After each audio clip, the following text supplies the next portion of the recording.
ای، یعنی ای کو as a Nida tool استعمال کر سکتے ہیں. ای اخی لا تغفل، اے دوست غفلت نہ کرو.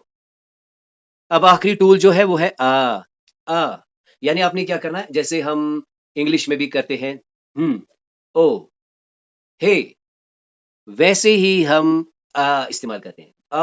یعنی آپ بات کر رہے ہیں، اسی بیچ آپ اٹینشن گریب کرنے کے لیے کیا کریں، یعنی اے رب ارحمنی.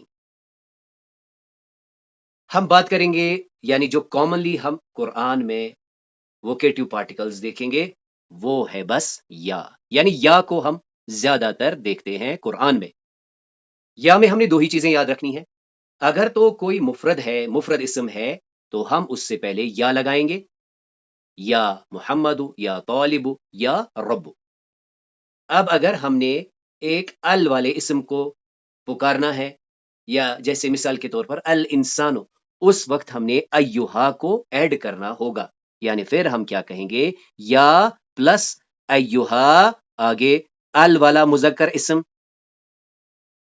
اور اگر آگے مونس ہے تو ہم لگائیں گے یا ایتو ہا، اور آگے ہوگا مؤنث. تو سب سے کامن ٹول کون سا ہے، یا. اس کو ہم یوں بھی دیکھتے ہیں، یا بس اتنا آپ دیکھیں گے کھڑا زبر کے ساتھ، جیسے یا موسیٰ، یا موسیٰ، تو یہ ندا ہے، اے موسیٰ. یعنی ہم نے کیا جانا، ندا علامت الاسم میں سے ہے. 5 ایسے کامن ٹولز ہیں جو کہ ہم پکارنے کے لیے استعمال کرتے ہیں، یا، ایا، حیا، ای، یا کے بارے میں ہم نے خاص یہ جانا کہ اس کے بعد اگر ہمیں کسی معرفہ اسم کو، ال والے اسم کو پکارنا ہے تو ہم اس میں ال لگاتے ہیں. مذکر کے لیے یا ایہل انسان، مونس کے لیے یا ایتو ہنس، یا ایتو ہنفس. مزید آپ نے ایک نوٹ یہاں پہ کر لینا ہوگا کہ ہم ال لگاتے کیوں ہے. کہتے ہیں کہ اس میں جب کسی کا تعزز، کسی کا اکرام، کسی کا ریسپیکٹ یا ایمفیسس دینے کے لیے ہم اس میں ال لگاتے ہیں، اور پھر اس کے ساتھ ایہا کو ہم ایڈ کرتے ہیں. اب آتے ہیں کہ ہمارے لیسن اور ہمارا جو یہ سلسلہ ہے اس حساب سے ہمیں کتنا اس میں سے سمجھنا ہے. یعنی ہمارا بس فوکس یہ ہے کہ یا کے بعد اسم ہوگا، کیونکہ پکارتے اسم کو ہے، اور پھر یہ رفتہ رفتہ یہ چیزیں آپ سمجھ جائیں گے کہ یا ایہا کیوں آیا، یا ایتو ہا کیوں آیا، کیا یا الگ ہے، یا ایہا الگ ہے، یا ایتوہا الگ ہے. تو جواب یہ ہے کہ یہ یا ہی ہے، اس میں بس ایہا اور ایتوہا کو ایڈ کیا گیا ہے. اب آئیے کچھ ریفرنسز کو ہم دیکھیں گے تاکہ ہم اس کو بعد میں ڈھونڈ بھی سکیں. تو یہاں پر سورہ نمبر اور آیت نمبر دیا گیا ہے، جیسے یہاں دیکھ لیجئے یا ایہا الناس، یہاں پر دیکھ لیجئے یا ایہا النبی، یہاں پر دیکھ لیجئے یا ایتوہا النفس، یا ایتوہا العیر. ریفرنسز بالکل دی گئی ہیں، اور یہاں پر آپ خود ہی یہ فیصلہ کر سکتے ہیں کہ ناس مذکر ہے، نفس مؤنث ہے، عیر مؤنث ہے. اب آئیے جو یعنی مرکب ہوگا اس کے لیے، اب ہم دیکھتے ہیں جو مفرد اسم ہوگا اس کے لیے. جیسے یہ دیکھ لیجئے، اس کی ریفرنس بھی یہاں پر دی گئی ہے، یا آدم، یا زکریہ، یا مریم، یا بنیہ، یا ابتی، یا نارو. یعنی اس سے ہمیں پتا چلا کہ قرآن میں زیادہ تر یہ جو پکار لگائی گئی ہے یہ کس سے لگائی گئی ہے، یا سے، اور پھر مذکر ال کے والے اسم کے ساتھ ایہا، اور مؤنث ال والے اسم کے ساتھ ایتوہا بھی ایڈ کیا گیا ہے. آگے جانے سے پہلے آئیے اس ندا کو دیکھتے ہیں جو کہ ہمارے آج کے ایک عنوان میں سے تھا کہ آگاہی کی پکار. یہ ایک عام چنٹی نہیں ہے، یہ بڑی باشعور چنٹی ہے. اس کو صرف اپنی فکر نہیں، اس کو پورے جھنڈ کی فکر ہے. سورۃ النمل کی آیت 18 کو دیکھ لیجئے.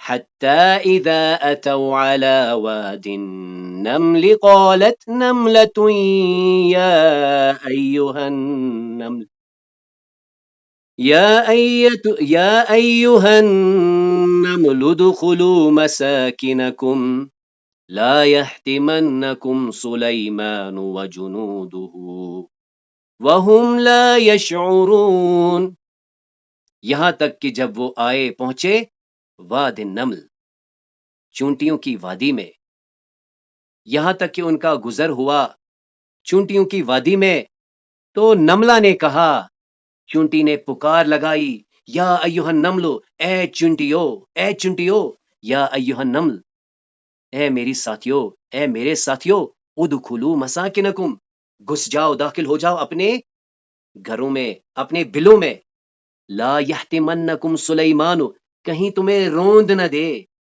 سلیمان وجنودہ، اور اس کا لشکر، کہیں تمہیں روند نہ دے سلیمان اور اس کا لشکر۔ اب یہاں پر دیکھ لیجئے کتنی خوبصورتی ہے، وَهُمْ لَا يَشْعُرُونَ، یعنی انجان میں وہ آپ کے روندنے کے لیے نہیں آ رہے ہیں، بلکہ ہو سکتا ہے وہ بنا سمجھے، بنا اس کے شعور کے تمہیں روند دے، یعنی یہ ہے پازیٹیو ایٹیٹیوڈ۔ ہمارا اس کا لیسن کے ساتھ دیکھ لیجئے، یہاں پر ہم نے دیکھا ایھا النمل، نملہ نے کہا، یہ بڑی پاورفل نملہ تھی، اس کو اللہ تعالیٰ نے کیا دیا تھا، یعنی بلاغت دی تھی، جس بلاغت نے صرف اس کو خود کو بچانے کے لیے نہیں بلکہ دوسروں کو ندا لگانے کے لیے، یا ایھا النمل، اے چونٹیو، ادخلوا مساکنکم، اپنے بلوں میں گھس جاؤ، کہیں تمہیں روند نہ دے سلیمان اور اس کا لشکر، وہم لا یشعرون، اور انہیں اس کی خبر بھی نہ ہو، یعنی خامخواہ میں یا انجانے میں کہیں تم اپنی زندگی نہ کھو بیٹھو۔ اب آئیے آخر پر ہم بات کریں گے یہ ترخیم کیا ہوتی ہے، یعنی ہم نے ابھی دیکھا یا ایک ایسا ٹول ہے جو ہمیں اسم کو ریکوگنائز کرنے میں مدد کرے گا۔ رب بھی ہوتا ہے میرا رب، تو مجھے کیا کرنا ہے، مجھے اپنے رب کو پکارنا ہے، تو میں کیا کہوں گا، یا ربی۔ جب ہم یا اور ربی کو ملاتے ہیں تو اس کا یہ جو یا ہے یہ گر جاتا ہے۔ مزید پھر کیا کیا جاتا ہے، اب اس یا کی بھی کوئی ضرورت نہیں رہتی، یعنی ہم بس کیا کہتے ہیں، رب۔ آج کے بعد جب آپ رب بھی کہیں، اس کا مطلب ہے آپ لگا رہے ہیں پکار، آپ کہہ رہے ہیں اے رب، رب، اے رب، رب، اے رب، اے میرے رب، رب، اے میرے رب، کیونکہ اس کی ترخیم دیکھیے، پہلے یہ ربی تھا، پھر آپ نے یا لگایا، اس کا یا گر گیا، پھر اس کی بھی ضرورت نہیں۔ اس کو ہم یوں بھی سمجھ سکتے ہیں، مثال کے طور پر میرے گھر میں کوئی بچہ ہے، اس کا نام ہے ذاکر، تو میں کہتا ہوں اے ذاکر، اے تو اے ٹول ہے، لیکن آپ ذرا دیکھیں، میں آواز کو یوں بتا کے کہوں ذاکر، تو کیا وہ جواب دے گا کہ نہیں دے گا؟ بالکل دے گا۔ یہی اس پیٹرن کو آپ سمجھنے میں خود کو ہیلپ کیجئے، یعنی رب بھی آج کے بعد جب بھی آپ دیکھیں گے، اس کا مطلب کیا ہوگا، اے میرے رب۔ اب دیکھ لیجئے، ربنا ہمارا رب، اب مجھے پکارنا ہے، ہمیں پکارنا ہے اے ہمارے رب، تو ہم اس سے پہلے یا لگائیں گے، اس یا لگانے سے یہ با جو ہے منسوب ہو جاتا ہے، اور پھر اس کی بھی ضرورت نہیں لگتی، کیونکہ یا کا امپیکٹ تو آ گیا، ادھر آ گیا، تو ربنا، جب بھی آپ کہیں ربنا، اس کا مطلب آپ کہہ رہے ہیں اے ہمارے رب، اب یا کہنے کی ضرورت نہیں ہے، ربنا، ربنا، اس میں عاجزی ہے، اس میں پکار ہے، اس میں یا کا امپیکٹ ہے۔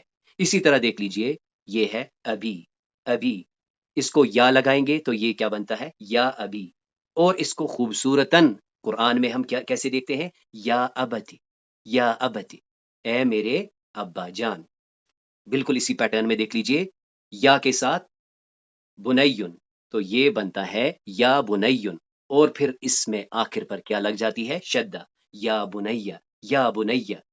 اب اس آخری میم کے بارے میں بھی جان لیجئے، یہ میم خاص ہے، یہ اللہ کے لیے آتا ہے، یہ یا کے ایکویلنٹ مانا جاتا ہے، یعنی یہ یا کے ایکویلنٹ ہے، آپ نے اللہ کے ساتھ میم لگا دیا، اس کا مطلب ہے اے اللہ، یعنی اب آپ کو یا اللہ کہنے کی ضرورت نہیں ہے، جب آپ اللہم کہتے ہیں، اس کا کیا مطلب ہے، اے اللہ، اے اللہ، رب، اے میرے رب، ربنا، اے ہمارے رب، اللہم، اے اللہ، اے اللہ۔ تو آپ نے دیکھا ہوگا ہمارے اکثر دعا یا تو اللہم سے شروع ہوتے ہیں، یعنی اے اللہ، ربنا، اے ہمارے رب، رب، رب، رب زدنی علما۔ اب آئیے آخر پر ہم اس دعا کو پڑھتے ہیں اور اسی کے ساتھ آج کے درس کو ہم کنکلوڈ کریں گے۔ رب یسر ولا تعسر وتمم بالخیر، تو ہم نے ابھی جانا یہ دراصل کیا ہے؟ اے میرے رب، اے میرے رب، ربی اے میرے رب، یسر، اے میرے رب تو آسانی فرما، اے رب آسانی فرما، اے میرے رب آسانی فرما، ولا تعسر اور سختی نہ فرما، اے رب تو آسانی فرما۔ یہ انشاءاللہ ہم ایک دن پڑھیں گے کہ دعا میں 2 ڈائمنشنز ہوتے ہیں، کچھ مانگنے کا اور کسی سے چھٹکارا پانے کا، یعنی یہ دے یہ مت دے، آسانی دے سختی نہ دے، وتمم بالخیر اور انجام خیر کے ساتھ فرما، وتمم بالخیر اور انجام خیر کے ساتھ فرما۔ تو اسے آپ تصور اور احساس کے ساتھ پڑھ سکتے ہیں، رب یسر ولا تعسر وتمم بالخیر، اے میرے رب تو آسانی فرما اور مشکل نہ فرما، سختی نہ فرما اور انجام خیر کے ساتھ فرما۔ ماذا تعلمنا اليوم؟ آج ہم نے کیا دیکھا؟ منہاج المومن، مومن کا راستہ، مومن کا طریقہ کیا ہے؟ بین الشکر والصبر، شکر اور صبر کے درمیان۔ آج ہمارا فوکس کس پر تھا؟ ندا پر۔ ندا کیا ہے؟ علامت من علامت الاسم، علامت من علامات الاسم، ندا علامات الاسم میں سے ہے۔ اور آخر پر ہم نے دیکھا تھا ندا الوعید، یہ ندا کس کی تھی؟ یہ نملہ کی تھی۔ نملہ نے کیا کہا؟ یا ایھا النمل، اے چنٹیو، ادخلوا مساکنکم۔ تو اس کلاس میں جو بھی خیر تھا، جو بھی خوبی تھی، وہ محض اللہ کے کرم سے تھی۔ اس میں جو بھی کمی کوتاہیاں تھی وہ میری اور شیطان کی طرف سے تھی۔ سبحانک اللہم وبحمدک نشہد ان لا الہ الا انت نستغفرک ونتوب الیک۔ تو یہاں پر بھی آپ دیکھ لیجئے، اللہم اے اللہ،